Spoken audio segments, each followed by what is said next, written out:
Halo, Assalamualaikum warahmatullahi wabarakatuh. Perkenalkan, nama saya Henry Saputra dari Fakultas Ilmu Sosial Ilmu Politik, Universitas Syahkuala, jurusan Ilmu Politik. Kali ini kita akan membahas mengenai suatu konflik, yaitu konflik komunal di Poso. Konflik komunal di Poso. Konflik ini merupakan suatu kasus yang terjadi di Poso, Sulawesi Tengah, Indonesia. Konflik tersebut terjadi pada tahun 1998 hingga 2002 dan melibatkan dua kelompok agama, yaitu Kristen dan Islam. Konflik ini berawal dari percekcokan kecil antara pemuda Kristen dan Islam. Konflik ini berawal dari percekcokan kecil antara pemuda Kristen dan Muslim di sebuah pasar, yang kemudian memicu spiral kekerasan dan konflik yang lebih luas. Penyebab konflik di Poso atau konflik komunal ini, yang pertama, konflik ini sering kali dipicu oleh perselisihan. Yang kedua, adanya kesenjangan pendapatan. Yang ketiga, kelompok-kelompok dengan identitas agama atau etnis yang kuat seringkali mencari kekuasaan politik dan perlindungan kepentingan mereka. Yang keempat, propaganda dan penyebaran pesan yang merusak. Yang kelima, pemberdayaan budaya dan tradisi. Perbedaan budaya dan tradisi antara kelompok-kelompok di Poso juga dapat menjadi faktor konflik. Selanjutnya ke sumber konflik. Perbedaan agama antara umat Islam dan Kristen telah menjadi salah satu sumber konflik yang utama di Poso. Perselisihan dan ketegangan antara kelompok-kelompok agama yang berbagai sering kali memicu konflik. Yang kedua, ketidakadilan sosial dan ekonomi. Ketimpangan sosial dan ekonomi juga memakai peran penting dalam konflik di Poso. Ketidakadilan dalam distribusi sumber daya, kesenjangan pendapatan, akses terbatas terhadap pelayanan publik, dan kesempatan bekerja yang terbatas dapat menciptakan ketegangan antara kelompok-kelompok sosial dan ekonomi yang berbeda. Sumber konflik yang ketiga yaitu politik identitas dan persaingan kekuasaan juga menjadi faktor kontributor konflik di Poso.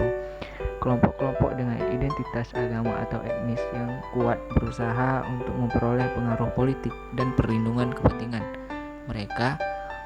Persaingan politik yang sengit dapat memperparah konflik yang ada. Yang keempat, provokasi dan radikalisasi. Provokasi baik melalui retorika agresif maupun tindakan kekerasan serta radikalisasi kelompok-kelompok ekstremis juga menjadi faktor yang terburuk konflik di Poso. Penyebaran ideologi radikal dan pengaruh dari luar daerah dapat memperdalam polarisasi dan meningkatkan intensitas konflik. Yang kelima, sejarah konflik dan trauma masyarakat. Sejarah konflik masa lalu dan trauma yang masih terasa dalam masyarakat Poso dapat menciptakan ketegangan antara kelompok-kelompok dan mempengaruhi persepsi mereka terhadap satu sama lain. Ketidakpercayaan dan rasa takut yang diturunkan dari generasi ke generasi dapat memperburuk konflik. Yang keenam, kurangnya penegakan hukum yang efektif.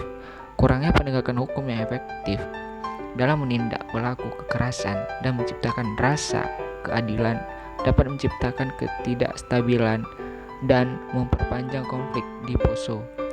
Impunitas terhadap pelaku kekerasan dapat memicu siklus balas dendam dan ketidakpercayaan terhadap pemerintah. Pihak yang terlibat. Yang pertama, kelompok agama. Konflik di Poso melibatkan kelompok-kelompok agama, terutama umat Islam dan Kristen. Terdapat kelompok-kelompok ekstremis atau militan yang mungkin terlibat dalam provokasi dan tindakan kekerasan yang memperburuk konflik. Kedua, masyarakat sipil. Anggota masyarakat sipil di Poso juga terlibat dalam konflik baik sebagai korban maupun pelaku. Mereka mungkin terlibat dalam aksi protes, upaya perdamaian, dan mobilisasi sumber daya untuk membentuk atau meringkas dampak konflik. Yang ketiga, aparat keamanan. Aparat keamanan termasuk polisi dan tentara berperan dalam menegakkan hukum, menjaga ketertiban, dan mengadili konflik di poso. Mereka bertugas untuk melindungi warga sipil, mencegah tindak kekerasan, dan menangkap pelaku kejahatan. Selanjutnya mengenai solusi pada konflik tersebut. Yang pertama, dialog dan mediasi. Pentingnya untuk memfasilitasi dialog antara kelompok-kelompok yang terlibat dalam konflik.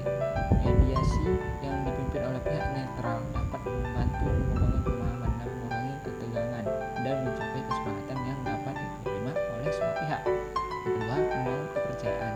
Membangun kepercayaan antara kelompok-kelompok yang berselisih adalah langkah penting dalam proses perdamaian. Hal ini dapat dilakukan melalui kegiatan dialog, pertemuan antara tokoh-tokoh agama, budaya, dan masyarakat, serta kolaborasi dalam kegiatan sosial dan ekonomi yang melibatkan semua pihak. Yang ketiga, penegakan hukum. Pentingnya untuk menegakkan hukum secara adil dan efektif. Penangkapan dan penuntutan dan pengadilan terhadap pelaku kekerasan harus dilakukan untuk memastikan keadilan, memfasilitasi reintegrasi sosial pelaku kekerasan yang telah bertobat.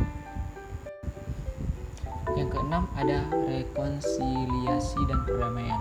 Rekonsiliasi memainkan peran penting dalam memulihkan hubungan yang terganggu antara kelompok-kelompok yang berselisih. Inisiatif rekonsiliasi dapat melibatkan permohonan maaf, upaya membangun kembali komunitas, dan terfragmentasi dan promosi dialog lintas agama dan lintas etnis. Yang kelima, pembangunan sosial dan ekonomi. Upaya untuk meningkatkan kesejahteraan sosial dan ekonomi di daerah konflik juga penting. Pembangunan infrastruktur, peningkatan akses terhadap pendidikan, layanan kesehatan, dan peluang kerja dapat mengurangi ketidakadilan dan ketegangan sosial yang memicu konflik. Yang keenam, pendidikan dan kesadaran multikultural. Pendidikan yang mempromosikan toleransi, pemahaman, dan penghargaan terhadap perbedaan budaya dan agama sangat penting dalam mencegah konflik di masa depan. Program-program kesadaran multikultural dan dialog antar agama dapat membantu membangun landasan yang kuat untuk perdamaian jangka panjang. Cukup sekian dari hasil pemaparan saya atau materi saya tentang konflik komunal di Poso. Sekian, Assalamualaikum warahmatullahi wabarakatuh.